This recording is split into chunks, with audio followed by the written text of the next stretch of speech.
বৃষ্টি নেমেছে আজ আকাশ ভেঙে, হাঁটছি আমি মেঠো পথে, মনের ক্যানভাসে ভাসছে তোমার ছবি। বহুদিন তোমায় দেখি না যে, তোমায় নিয়ে কত স্বপ্ন আজ কোথায় হারায়। পুরনো গানটার সুর আজ মোরে কাঁদায়। বেশ কয়েক বছর যাবত মিডিয়াতে কাজ করছি। যদি শুরুটা বলি তাহলে শুরুটা একদমই মানে কি বলবো, মিরাকেল আমার জন্য। কারণ হচ্ছে আমি কবি নজরুলের পড়াশোনা করতাম, তো ওই সময়ে মোশাররফ ভাইয়ের অনেক নাটক দেখতাম।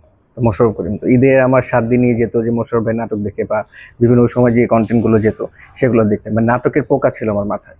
তো নাটক দেখতে দেখতে একটা সময় মনে হলো, আচ্ছা আমি নাটক তো এত নাটক দেখি, তো নিজের মনে একটা মানে ওই সময়ের বাসনা বলি যে মনে হলো যে আচ্ছা আমি কেন নাটকে নাই।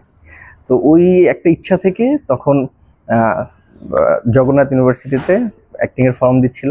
তো সেখানে আমি একটা ওয়ার্কশপ করি 2-3 দিনের। তো 2 দিনের মাথায় গিয়ে আমার মনে হলো যে আমি তো ভুল জায়গায় আসছি, বিকজ এখানে জগন্নাথের ছেলেবেলে বেশি। তো ওইখানে শ্রাবণ ভাই নামে একজনের সাথে আমার খুব পরিচয় হলো, আমি তাকে ওস্তাদ বলে ডাকি।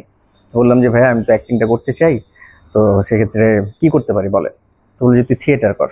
কারণ দেখ আমরা যেই প্রফেশনেই যাই না কেন, লাইক যে ডাক্তার হতে চায় তাকে তো ডাক্তারি পড়াশোনা করতে হবে।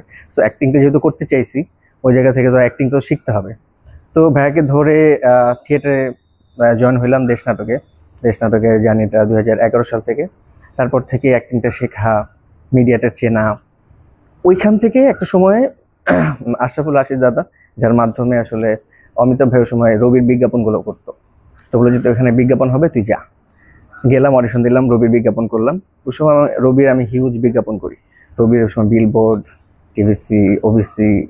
তো এরপর ডে বাই ডে করতে করতে তো ইন্ডিয়া থেকে একটা টিম আসলো, যারা ওয়েলেক্স ওই সময় বেচে দিন, বিক্রয়.com, ওয়েলেক্স.com খুব চলতো ওই সময়।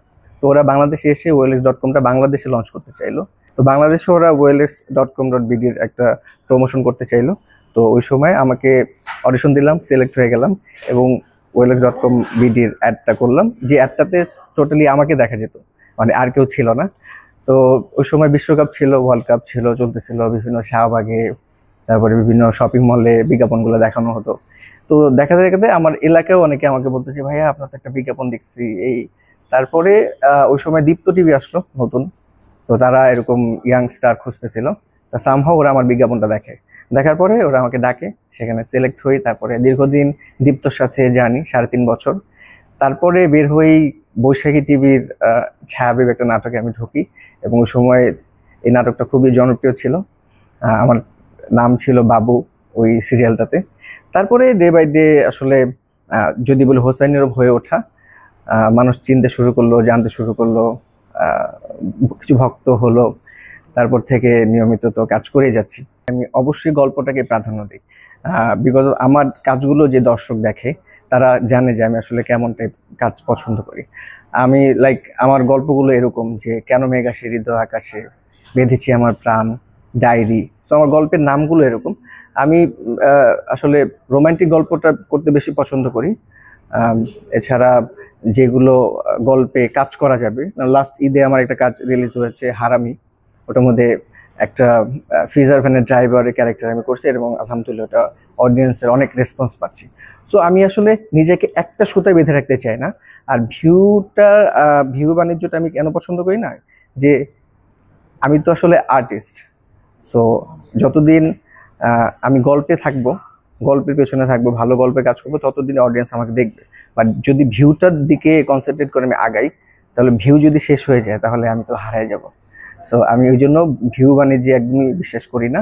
আমি গল্পে, ভালো স্ক্রিপ্টে, ভালো কোয়ার্টিস্ট নিয়ে সবসময় কাজ করতে চাচ্ছি এবং করি সেটা। আপনি যদি আমাকে 10টায় বলেন, হয়তো আধ ঘন্টা লেট হইতে পারে, কিন্তু আমার কখনোই এরকম কোনো ডিরেক্টর কমপ্লেন করতে পারেন যে হোসাইন নীরব সেটে লেট করে আসে, বা শুটিংয়ে এসে এই ঝামেলা করে যে ওর জন্য শুটিং করতে পারি না বা লেট হয়। এরকম একটা নট আ সিঙ্গেল ডিরেক্টর পাওয়া যাবে যে এই কমপ্লেনগুলো করতে পারে। দেখেন, আমি একদম শুরুতেই বলেছিলাম যে মোশাররফ ভাইয়ের অনুপ্রেরণায় আমার নাটকে আসা।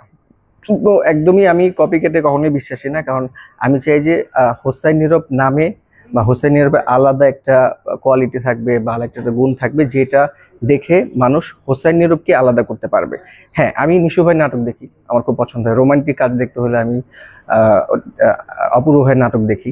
আমি সব আর্টিস্টের নাটক দেখি, কিন্তু আমি কাউকে কপি করি না বা কপি করতেও চাই না। আমি চাই যে হোসাইন নীরবের নিজস্ব একটা সত্তা, যেটা অডিয়েন্স জানবে, চিনবে এবং দেখবে। সো যারা বৈশাখী টিভির নাটকগুলো দেখেন, যারা বাংলা নাটকগুলো দেখেন, তারা সবসময় ভালো কাজগুলো দেখবেন, ভালো নাটকের পাশে থাকবেন, ভালো নাটক দেখবেন।